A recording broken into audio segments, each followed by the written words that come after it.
એમ કહીને પછી શ્રીજી મહારાજ બોલ્યા છે, તત્વે કરીને ભગવાનનું સ્વરૂપ જાણ્યા પછી એને કાંઈ જાણવું રહેતું નથી.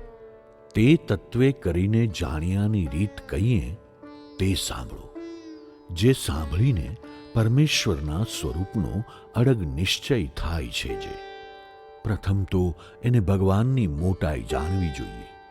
જેમ કોઈક મોટો રાજા હોય, તેના જે ગોલા અને ગોલીઓ હોય તેને પણ 7 ભૂમિની તો હવેલીઓ રહેવાની હોય, અને બાગ, બગીચા ને ઘોડા, વેલીઓ, ઘરેણાં એ આદિક જે સામગ્રીઓ તેણે કરીને દેવલોક સરખા તેના ઘર જણાય.